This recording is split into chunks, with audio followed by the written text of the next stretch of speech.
Art-centric podcast with Rafi and Klee. Hola, you amazing artist. It's Rafi. And Klee. And today we're going to talk about being in creative mode or production mode as an artist and how it is that we approach it and how we've changed our approach to it over the years because they're in different stages of our art career. We've been in different places when it comes to that kind of thing. And the spoiler alert is that you really can use them both. Yeah. One's not better than the other. Yeah. This is what I've come to discover. The thing about it is that as an artist, like a lot of times when, let's say you're working on a painting or even a new design for jewelry or something, there's a lot of stages that take place. There's the gestation stage, where it's like, after you get, actually the first stage would be the inspired stage where maybe you see something or you have a conversation or something and it just inspires you to create something. And then comes the gestation stage, right? That's where you like sketch it out or like you just think about it or you sleep and then wake up and like an idea is there. And I feel like everything creative kind of follows that, right? Whether it's music or writing or art or jewelry or anything really. And I think that for creatives, for people that are thinking of a creative career, that's the way that they imagine that it always happens, right? That artist, it's always based on the inspiration. It is always based on the inspiration, but that it's based on this gestation stage and then the creative stage where you just kind of toil away. I know that a lot of artists identify with that, where like they toil away with the canvas. Yeah, one artist referred to it as the hunt. Right, exactly. The hunt, or like I know that back in the day when I wasn't creating as much art, every work of art was like this struggle to like create, right? I'm like fighting. It was basically like I was wrestling the canvas, back and forth. And what I realized quickly when I was doing shows and markets every weekend was that I didn't have time to hem and haw. And I think that a lot of my creative confidence came from the fact that like maybe I did well at a show and I needed more work to be able to, for the next weekend, right? And essentially you just have a week to create. And I think at that point, that's where a lot of my confidence with brushstrokes and like if I'm working on something, being able to just get it started, chunking it and just get it started and just go through. And if I found myself questioning too much, right, I would set it aside and get started on something new. And it's one of the reasons that like you've heard in past podcasts and in videos where I talk about the fact that like I'm usually working on more than one piece in the studio. Whatever the studio could fit, honestly, that's probably what I'll have in there. And that's how I operate in the studio too. And with the music studio, like I've found it useful to have more than one musical project going because you get ear fatigue or eye fatigue or brain fatigue. Yeah, that's where like I'm flipping the canvas upside down. Like there have been times where like I'm working on something and I might be struggling with something and I'm like looking at it and even if it's like a figure and you're looking at the facial dimensions and like is one eye, and I can't tell. You can't tell because your eyes adjust, your ears adjust, things adjust for what it is that you're working on. And in those moments, it's been beneficial for me to like flip it upside down, maybe take a picture of it and see it on a smaller screen or, be able to change my vantage point, change my perspective on it. And it's allowed me to see it a lot clearer. And that's usually, by the time I get to that point, I might look at it, make some changes. But if it's something that I've been struggling with for a little bit, then I move on to the next project and I allow that to just kind of gestate in my mind. And what ends up happening is like eventually something pops into my brain and then I go back to that work. So it's allowed me to work much more efficiently when I'm creating. Yeah. Instead of just struggling with one piece and it like going for days and days, like I just set it aside and when I'm ready to come back to it, I come back to it. And I think that that helps the efficiency. Now, what's ironic about that is that that's the same way that I approach the production line stuff. You know, my perspective on I don't know about you, but my perspective on the production stuff is when I'm working on several pieces at once and there are all these different themes and things like that, that's different because then I'll move from one to the other. But when I'm working on, let's say, a series where they're all part of the same series and maybe I'm using the same kind of paints on each one of these, right? So instead of getting this paint ready for this one and then, you know, getting another paint ready and putting paint in my tray, like basically if I have that paint and this is what the background is going to be, or the base layer of it, then I'm going to use that across the board. For efficiency's sake. For efficiency's sake. So I don't have to like clean my brushes or, you know, first off, I hate cleaning brushes. It's the worst thing. Everyone probably does. I think the stigma is that, the pervasive stigma is that production mode sucks. Most artists feel like they don't like it and they like creative mode. And I guess question number one is, could you veer too far into production mode or creative mode, and what does that look like? And I've been in both, for sure. And that's why I say I think you need both, and I don't think either one is a negative or a positive. I think there's got to be a balance. I was way too far in production mode back when we were constantly doing multiple shows every weekend, because instead of coming up with new designs, I was literally just robotically producing I think work. That's where you could fall into a pitfall, right? Like you create certain things, you know that they sell consistently at a market or something like that, and then you find yourself restocking your stock. Yeah, so if you're using the words restocking inventory, then you're probably in production mode. Zara said, "Ooh, that's a great idea. A series with the same color palette, so I can bounce around." Absolutely, it really is efficient. And I mean, and that's the thing. Like I am, and this is something I think one of the Monday Motivational Madnesses was being lazy is a superpower. To be honest with you, my efficiency when it comes, my prolificness in the studio has a lot to do with being lazy.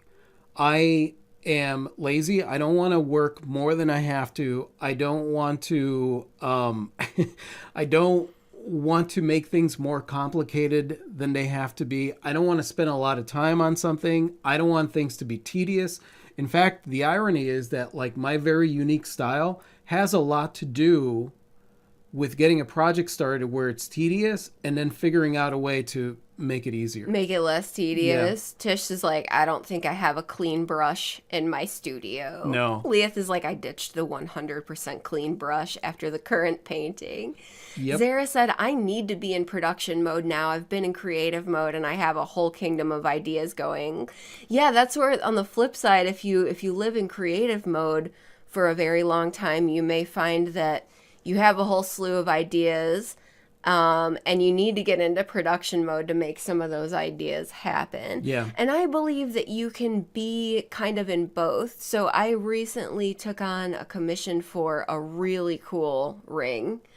And instead of making one, I needed to make a prototype. But then after the prototype, instead of making one, I decided to make a handful of them in different metal types. So I was going through this process. So it was a creative process, but the production mode side said, well, instead of making one, why not make a few of them so you can see it in gold and rose gold and silver and so on and so forth. I think that production mode stuff is something that I learned growing up in the jewelry store, right? Because when you're prepping something, when you're prepping to work on something, for example, in this example, I'm going to use a painting. When you're prepping to work on a painting and you know the colors that you're going to use and what you're doing, right? You have a specific palette that you're setting up for that painting, right? If you're going to do a series, why not get that series started all at once so that instead of just having to prep that palette every single time you go to work on a piece, right, which is just more time, it's already prepped. And so now you're just, you're spending a little bit more time on the individual pieces, but you're not getting the boring part ready, which is like prepping the paint Right. and, cleaning your brushes or getting the brushes out. I think it's hilarious about the clean brushes where Tish is like, I don't clean my brush. Yesterday, I painted something in the studio, right? Because I just bought a large format printer and I needed to make room for it. And I wanted to cover the bottom of the stairs To protect it. From dust falling on it, but I wanted it to be like a cool artsy color and stuff. So like I grabbed some of my paintbrushes, my wider paintbrushes from the studio. I painted it and then just set the brush aside. So I literally ruined a brush. Now here's the interesting thing about that. I looked at the brush and thought to myself, I should go rinse this out in the sink that we have in the studio, which That's is like 20 feet away. literally right there. And instead of doing that, I was like, nah, it's fine. That's how bad I am when it Okay. comes to cleaning brushes. So when your brain is like, nah, I think this rolls into Leah's question. Do you have advice to be in production mode? I dabble in art and writing and it's easy to be creative, but going into production mode is hard. I think production mode is forming habits. It's habit establishing, and it's a modicum of discipline, right? It's being self-motivating and saying, okay, well, I'm going to sit down at my workspace and chunk this or get a little bit of this going. Yeah. So that momentum can take over. And it might just be one thing, right? In writing, for example, with the books, for me, I've made it very, very simple for myself. Like I have, so now that I'll show you guys these note cards that you could see at home watching the video, but for anybody listening to this, I have note cards and I write down my ideas on them. And then inside of the writing room, I have large corkboard up on the wall.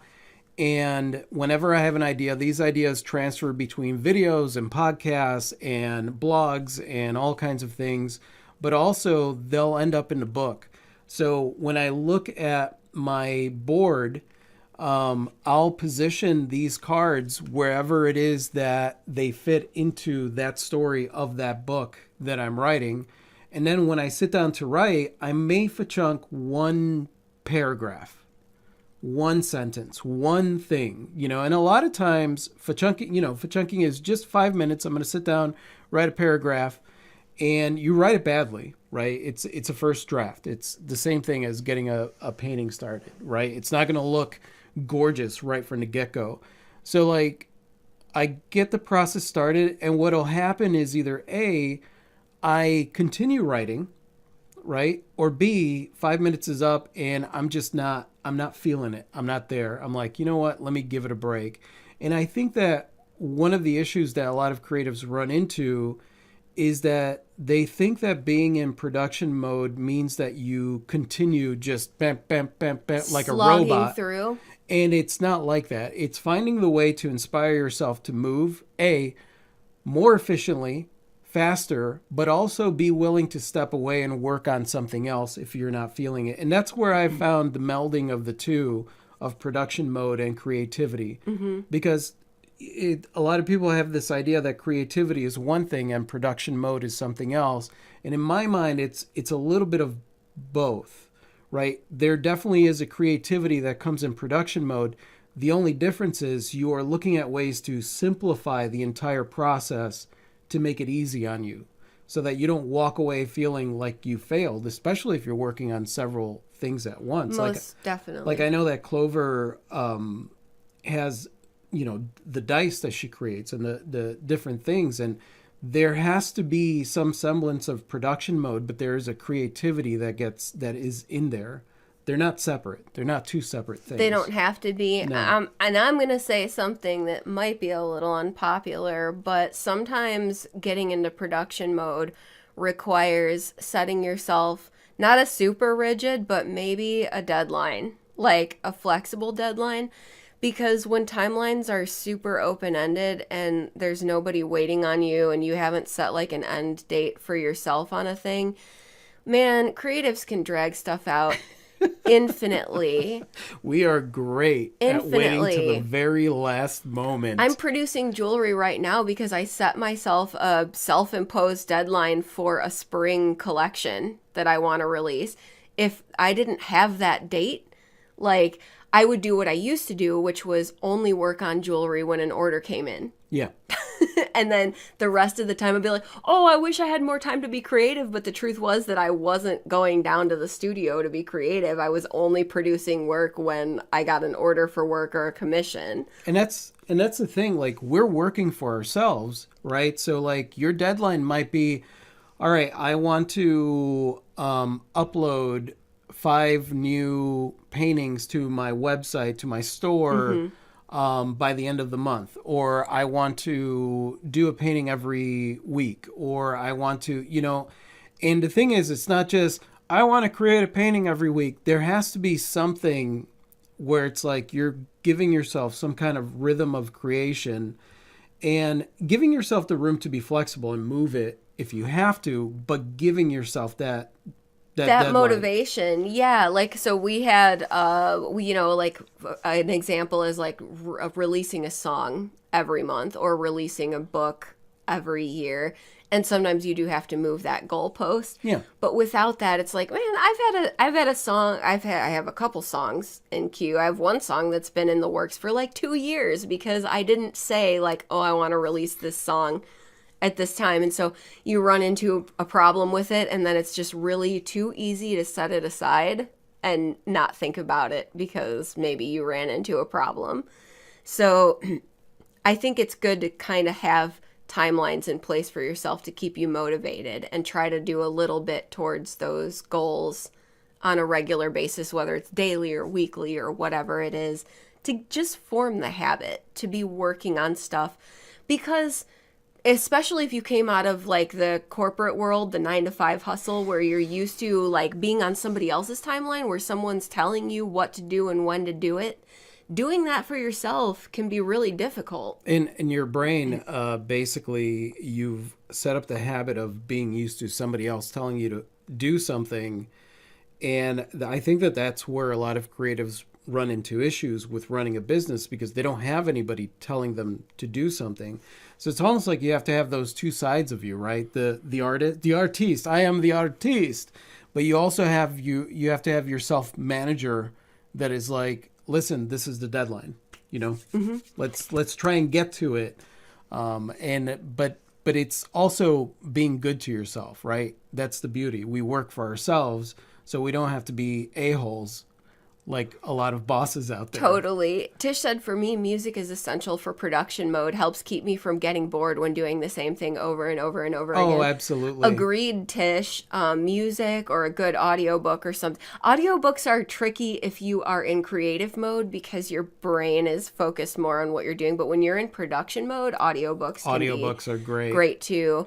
Clover said, I've noticed I've made some of my creative things are strictly production and then have my art that I just go wild with. I may have just gotten too comfortable with one, but the production, a lot of. The process is just production, same repetitive task with no room for error. Yeah. Zara said, being in that flow is where the fun is for me and what keeps me energized to create and produce. I get dragged down with the robot production thing. Yeah, and that's why you have to instill. So like when I work on more than one piece, the way that I see it, especially if I'm working on so I have a very simple series that I create called The Seasons of Change, right? Or even my artist enhanced prints, right? So instead of just working on one, I'm going to create several of them. And the way that I view it, my perspective is not, oh, I'm just working on this and this and this, and it's all these steps involved. I see it all as like one big project, right? One big painting, right? And what I'm looking forward to is seeing what it looks like when it's all done and it's just laying there in front of me. So that's actually the thing that motivates me to move. But then again, all of those tedious steps, I've reduced down to the most simplest way that I could do that. And when that's happening, there is music, there is an audiobook, there is conversation. Clee's off in the other side of the studio hammering and singing along to music. So like there's there's life and there's flow there. Most definitely do not work on something tedious and production mode without music. Yeah, probably not. Probably not. I mean, unless that's your jam, but Just silence. Working in silence Yeah. is generally not super fun.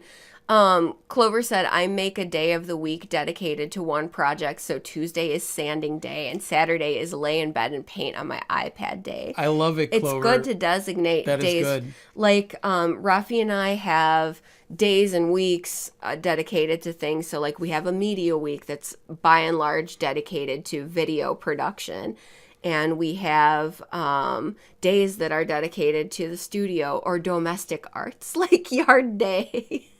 And so on and so forth, to keep everything moving, to give everything airtime, right? Creative day, sit at your workspace and come up with something. I have music days and weeks, and band practice day, and so on and so forth, writing days. So it is helpful to give yourself a flexible schedule where you're like, okay, I know, like, maybe I'm not feeling it. Maybe it's writing day and I'm not feeling writing, but maybe I'll go into the writing space and write a bad sentence Yeah, exactly. and then move on to something else. And that's the willingness. The willingness, that's where chunking comes in, because the willingness is like, you're not there to create a masterpiece in that moment. You're just there to create. And that's really the juxtaposition. The whole definition of being an artist is creating. And so, like, it doesn't, being an artist doesn't mean that you have to create a masterpiece every single time. It just means that you are willing to put the time into creating something and getting it started. So I love the idea of giving yourself those days where you just, all right, well, today I'm going to work on this, or every morning at this time, or in the mornings, I'm going to try and work on this, because in the mornings, that's when I'm feeling most creative. And it's defining that ebb and flow too, right? Because we have seasons, and we've talked about this before, but also you have seasons throughout the day where it's like, maybe in the morning you're most productive, or maybe in the evenings you're most productive.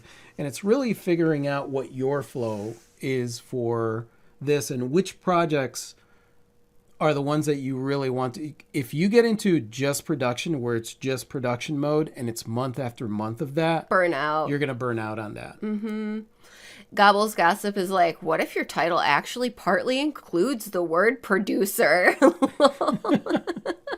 The title of producer has always been an interesting and mysterious one for me. I'm like, what do producers do? Clearly they produce things. They produce. Sometimes they produce money. Yeah, to make projects happen. That's mostly what producers do, is they produce money. Yeah, or sometimes they produce the foundation work for like music producers, right? Often are the folks who create the foundational music for another artist to grab and do something with. It is an interesting title though, and it's fun to look at, like, well, what does that mean? And what does it mean for me if I'm a producer, if I'm a music producer or a project producer? I mean, technically that's what we are. We, as we're artists, content producers. We're content producers, we're music producers, because we're the ones producing and paying for the music. We're video producers, we're art producers, jewelry producers. So essentially, we're the ones that are putting up the finances to make this happen. Indeed.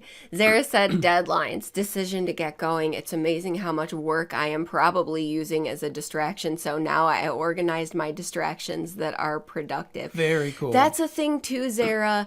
It can be easy to like fall into repetitive busy work, because there is a comfort zone there, especially if you're really good and efficient at it, and like that can actually keep you from doing other maybe more challenging work, if that makes sense. And it's usually a habit that you form. I can tell you right now, like, the reason that I wasn't an artist earlier in my life was because I had formed the habit of wanting to get a project started or wanting to do this thing, right? And then I would get started, whether it was writing or artwork, I would get started on it. And then immediately I would think about money, right? And maybe a weekend, then all of a sudden I would start looking online for work at home type things, right? All those work at home opportunities that are there. And then I would spend 2 weeks researching and looking at work at home things. And then after those 2 weeks, I would give up and I would go back to a job. The vicious cycle. So yeah. like that was the thing. I realized that like my fallback whenever I would panic, instead of creating stuff and really putting myself out there, was finding a way to distract myself from what I was working on. So that is very interesting. It can It's be an a interesting trap. point. A current example is like Rafi and I have been working on the community site that we built, and then we transitioned over with a small hiatus to updating our e-commerce website that had been neglected through the time of moving and all that. And we got that dialed in really nicely. And now there's like a pull for me to like sit and tweak what's already really good rather than shifting gears and moving on to something else, because I've established this habit of website work. And so the website doesn't need me right now. Actually, the studio needs me, but it's this pull to keep doing this task that I've been doing, that I've established this comfort level with. Well, So- it doesn't take very long to create the habit. right. Or any habit. Like, you work on it for a week, you get up in the morning, you drink your coffee, boom, you go and get started on the website. Yeah.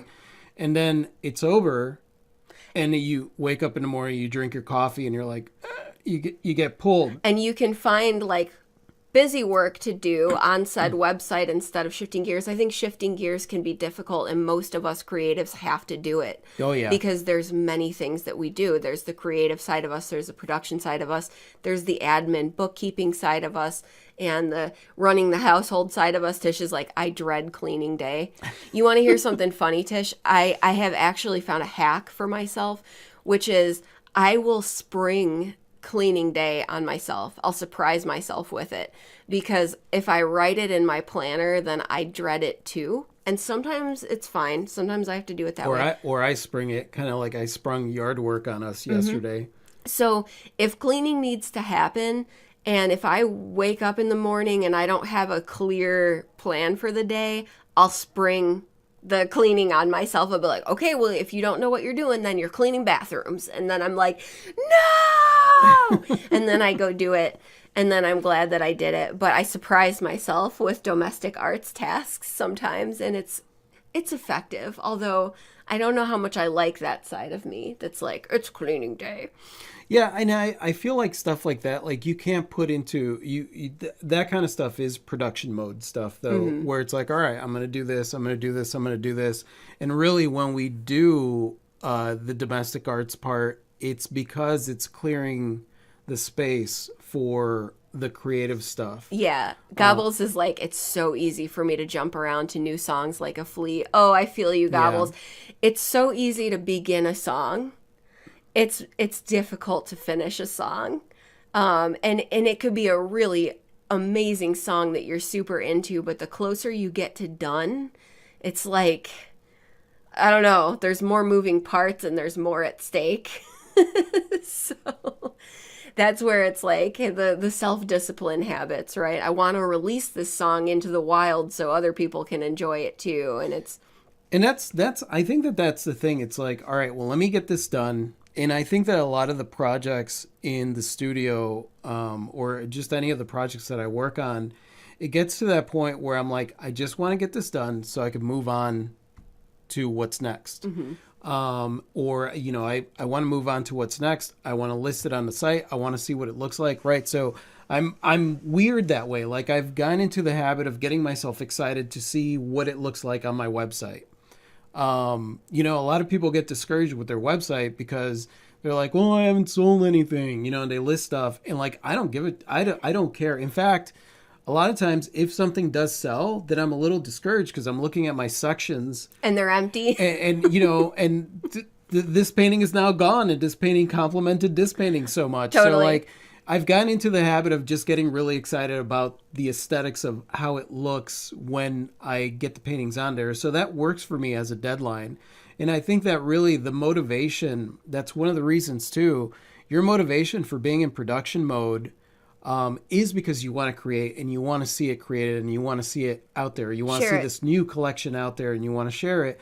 But also creative mode, that's you want to create this thing and get this thing done so you can finish it and put it out there, right? And it can be very discouraging if you create something and then it just, if it's a song, then it goes on a file on your computer and it never gets shared. That's a huge bummer. Or you do a painting and it just, it goes on a shelf or on your wall and it never gets shared. So I think the motivation there, it will really, really help, because if you are motivated to just share things because you want to share them and you want to finish them because you want to share them versus I want to finish this because I want to sell it, that's where that difference in feeling is in when it comes to production mode. It's got to be excitement and not stress. Production mode under duress is the worst thing ever. Yeah. Production mode under excitement is much, much better. Kathleen said, I'm not making as much work, but I am taking an art and business class, and I figure I'll have more time later for doing back end work now. That's great. That's part of it too, learning new skills. Yeah. And I mean, and that's the thing, like when you are an artist, you are running a business, and those new skills, it's all part of it. What I would recommend though is that you just keep doing stuff, because it could be easy to fall into the trap of just the learning stage, the research stage, I like to call it. And really at the end of the day, we really learn things when we put them into action. And a lot of us like to wait until we know more before trying to put something into action or being motivated into it. And I would say just get it started. We bumbled our way through this and we've improved things as we've gone. We've made mistakes, and you just kind of go through and you get better and better at something, because honestly, I've learned everything that I've learned by making every single mistake that I could make. Same.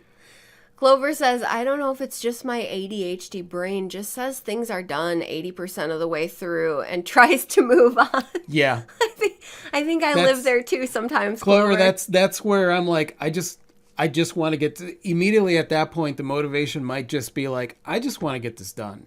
Like, I'm just going to work on this today. I'm going to fa-chunk the crap out of this thing because I just want to get it done. Yeah, because when you get 80% of the way, I've heard myself say this. I wish I could just have somebody come in and finish this. The only thing that gets me through at that point is, and I'm going to call it the final polish, which is for real with jewelry, but also on a song or anything of the like.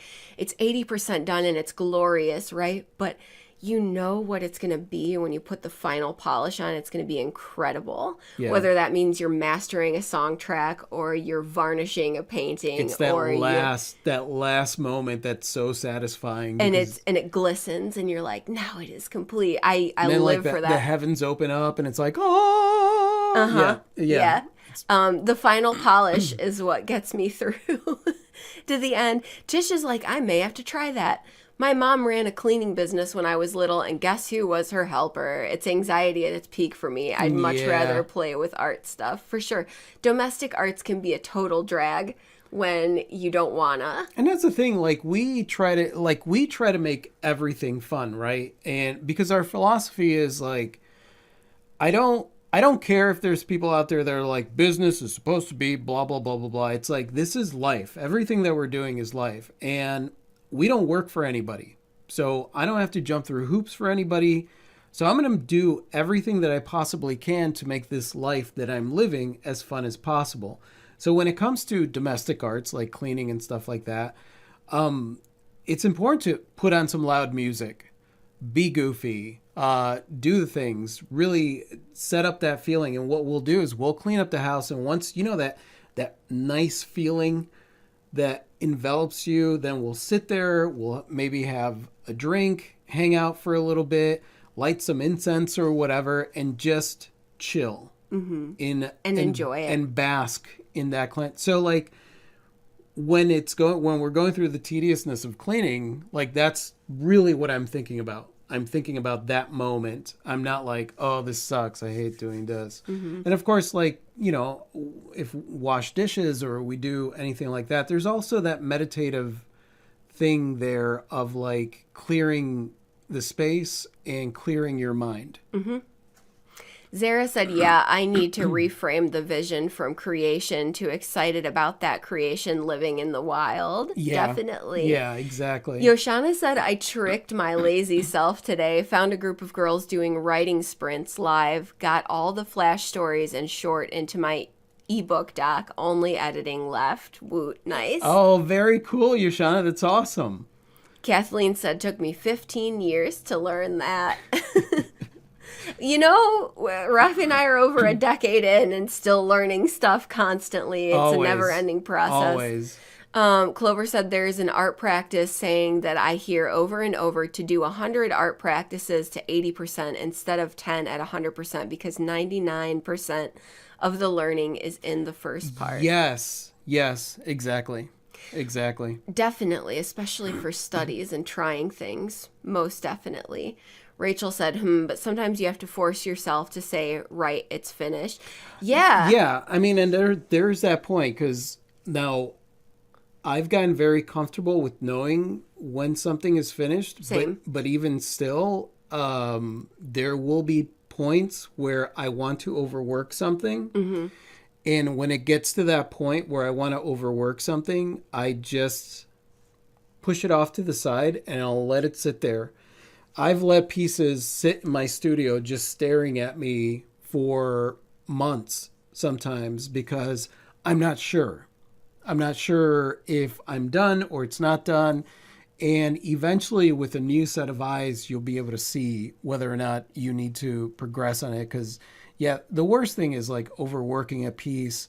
And honestly, overworking happens in your brain. In your head. Oh, absolutely. Like that's because if you're analytical and you're like, this is where like it messes with production mode and creativity, because a lot of people, they, the perfection is, it's gotta be perfect. And there's all these other traps that you fall into of needing to make something perfect, worrying about what other people are going to see in it, thinking like, I'm not getting this right. It's not working. And then you struggle with the work, and it gets to a point where it's not fun anymore. Mm-hmm. You know what I mean? Like, it's not fun anymore.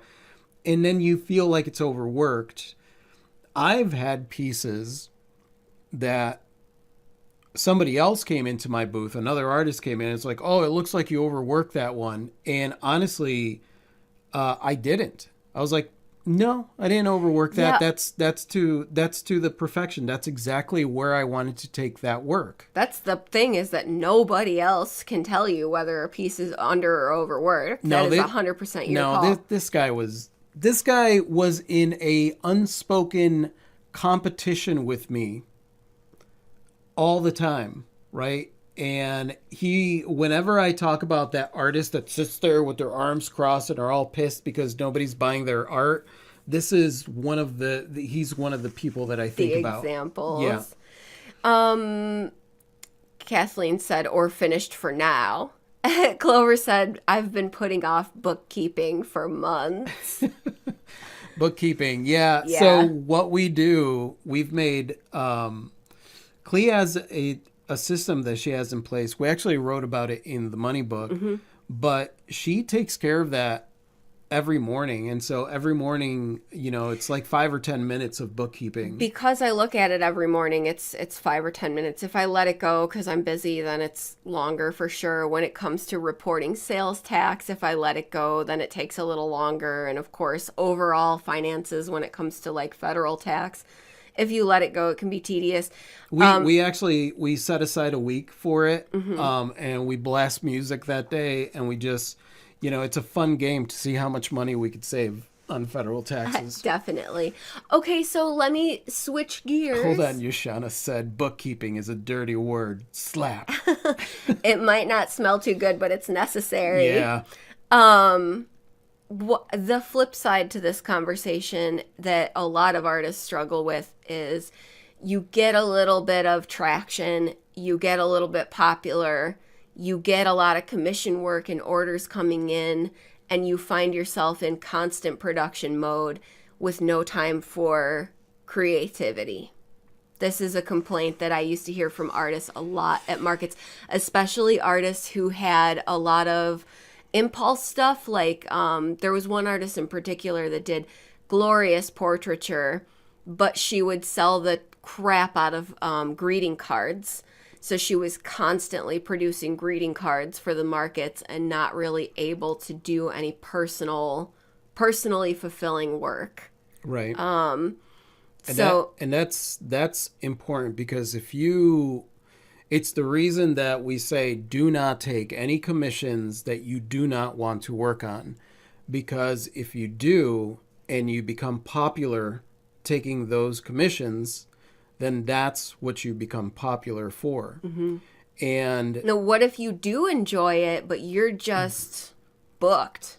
And I think at that point, you need to deliberately extend your commission timelines, extend your order production timelines, and deliberately set creative time aside. and raise your prices. If If you're that busy. you're in demand, and that was actually the advice that I gave her when she was talking about her greeting cards. I was like, raise your prices. Raise your prices on your greeting cards.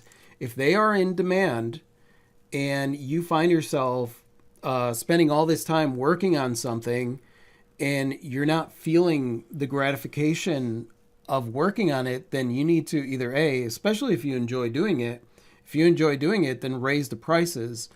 If you don't enjoy doing it, which is a really big trap, and you'll see that happen across the board with creativity, like creators on YouTube that got popular for one thing and they don't want to do that anymore, or somebody that became popular for having, stuff like when you started, you had the magnetic jewelry.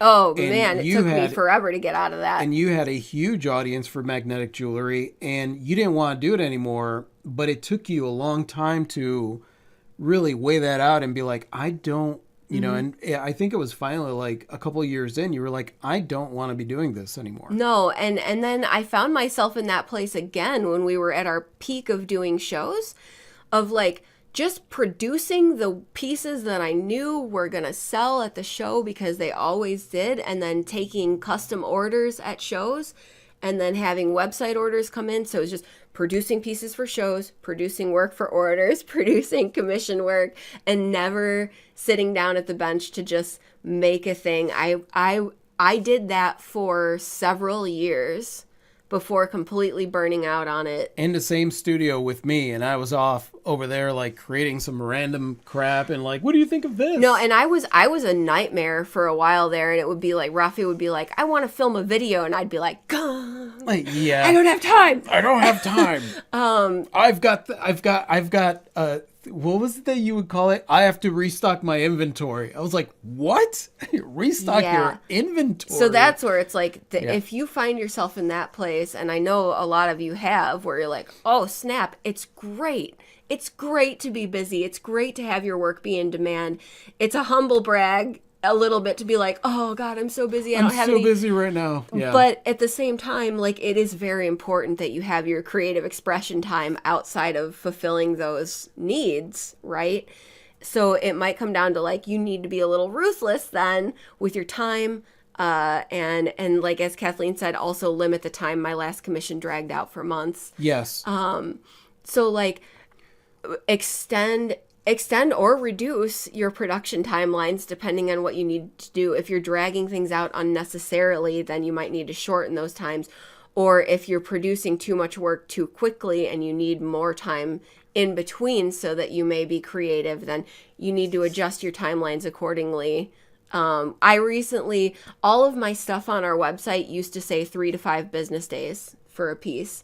That production mode was affected by the markets and by online platforms. And the way that I work now, because we balance so many things that we do, I cannot produce a piece in 3 to 5 business days. Right. That had to adjust so that I can take care of everything and not just be in production mode. And that's the thing, as you're going through your art career, certain things are going to change, and you're going to be changing the materials that you use or changing the way that you work, and it does have to evolve. It does have to change that way where you give yourself more time, especially as you experience things, I think about commissions and like So I will always give the person maybe an additional month. I'll tell them like, all right, if it's something that's going to take me a month, I'll tell them an extra month with the idea in my brain. I'm the only one that knows that I'm going to probably get this done in a month and I'm going to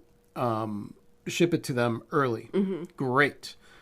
But if I get to the end of that month and I realize that like, oh, I'm not going to get this done in time, immediately I contact the customer, the person that commissioned me, and I let them know this is going to take an additional month, right? So I work in increments of months. Like I do not want to be going down in the studio and working on a piece every single day trying to rush to get it done In like panic mode? Yeah, in panic mode in like 2 weeks. Like that's ridiculous. Yoshana said that's what I did with my knitting and crochet business that I shut down. I took too many commissions, put too many deadlines close together, and ended up in the hospital with a nitro patch. Rough lesson learned. Yeah, you have to give yourself the time to be able to work, and you know your speed. Things will change too, you know, like as you're working on stuff and you become more comfortable and you start to cut the right corners and make things a little bit more efficient, then great, you know. But that doesn't mean that now you get to work on commissions faster, right? Like, oh, I get to reduce my deadlines to 2 weeks. Like, that's ridiculous. And it depends on the piece too. There's a balance there. I've been guilty of dragging things out much, much, much longer than they need to be because I'm hemming and hawing over the design in my brain instead of just problem solving in real time. And then there's also putting a ridiculously short deadline on myself on the other side. It's like you have to try to strike that balance. And of course, every project, especially one you've never done before, is going to come with a unique set of challenges. And I think just being honest with yourself about what you need and how you work best, and then just being communicative with anybody on the other end of that is the key. But we're all like continuously trying to find that balance. Yeah, and you gotta figure it out. Like, you know that if you're working on something that you've never worked on before, or there's going to be a lot of figuring out, you know, that's where I add an additional month for gestation of ideas, right? And this was inspired by, I forget which writer it was, but somebody went to go visit this writer and they were taking a nap in a hammock, and they were like, he's taking a nap, you know, and the writer's wife was like, oh no, he's doing research.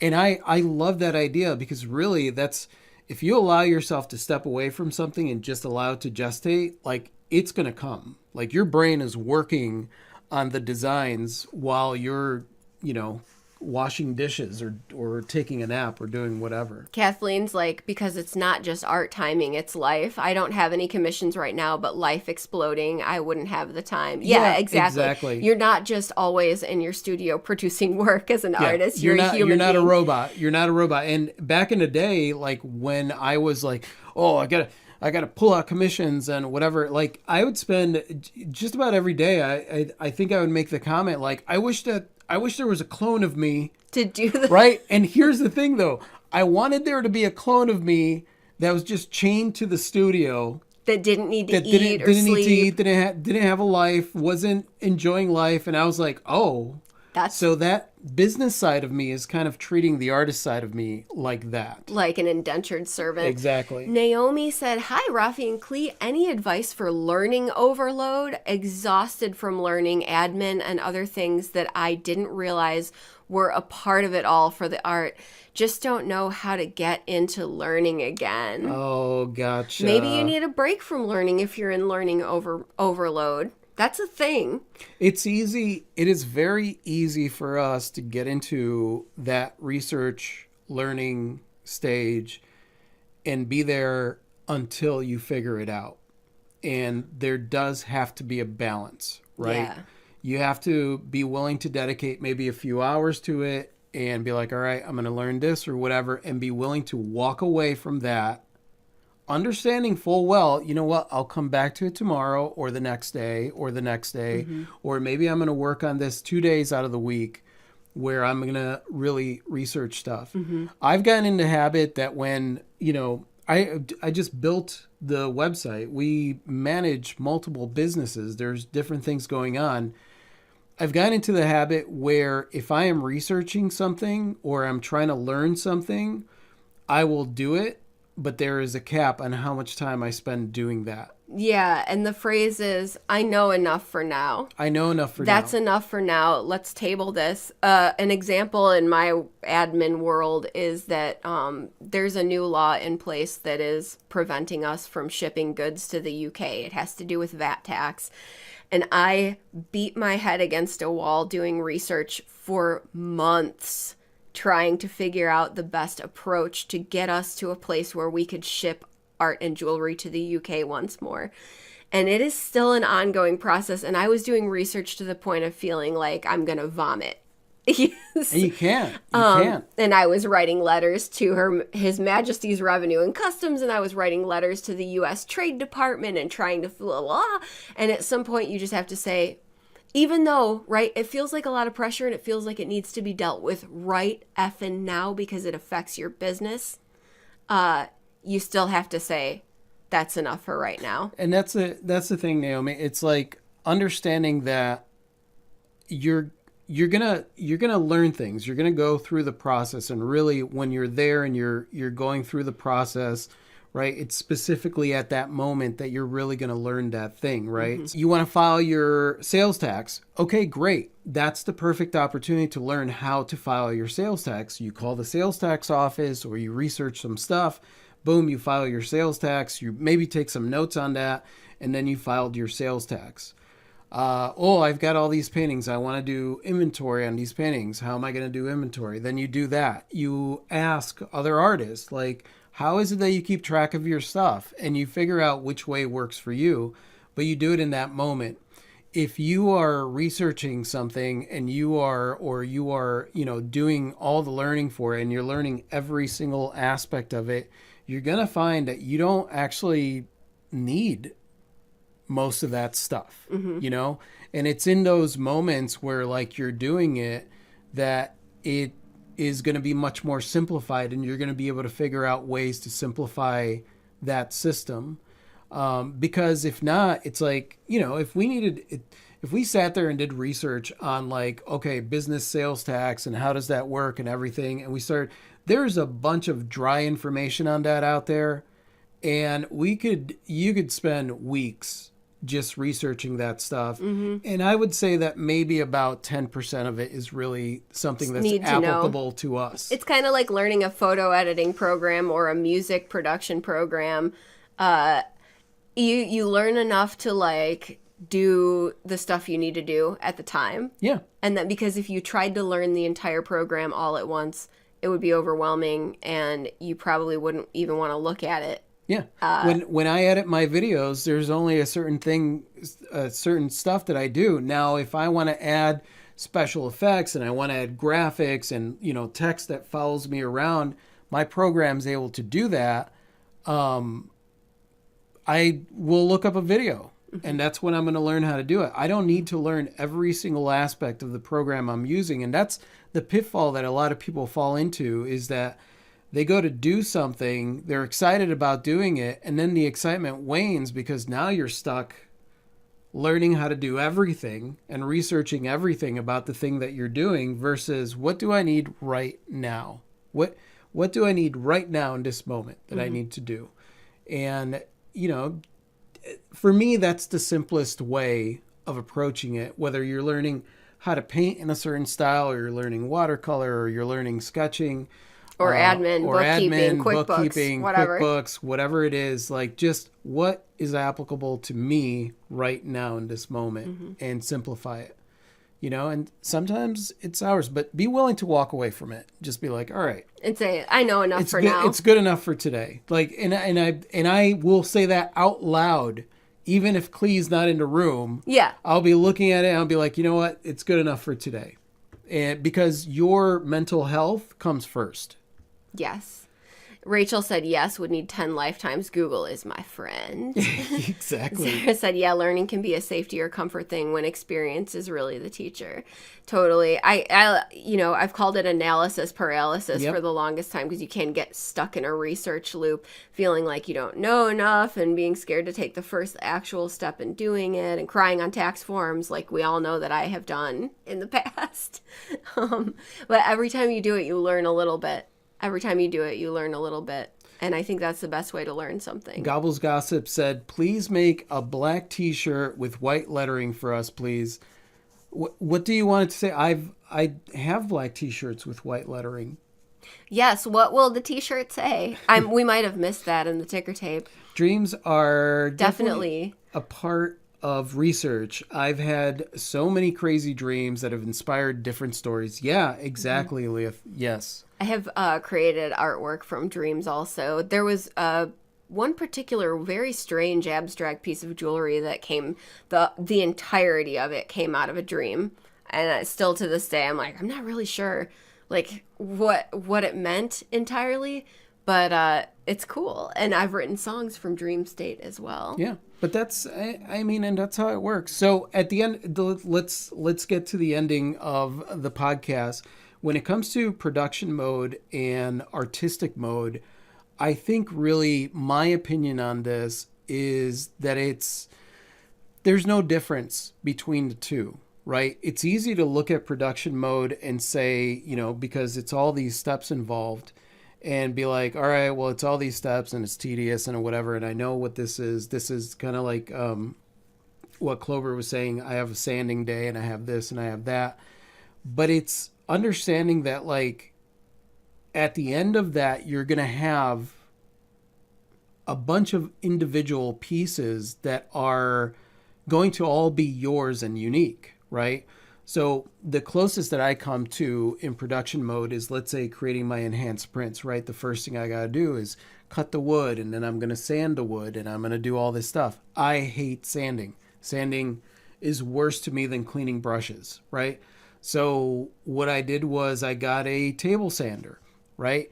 And it makes the process easier for me and much more interesting, right? Mm-hmm. So I'm like, meh, meh, and then I have music in the background like, meh, and now I'm going through the pieces and I have this way that I do it where it's like first this way and then like this, then like this, then like this, then I do the edges, boom, side.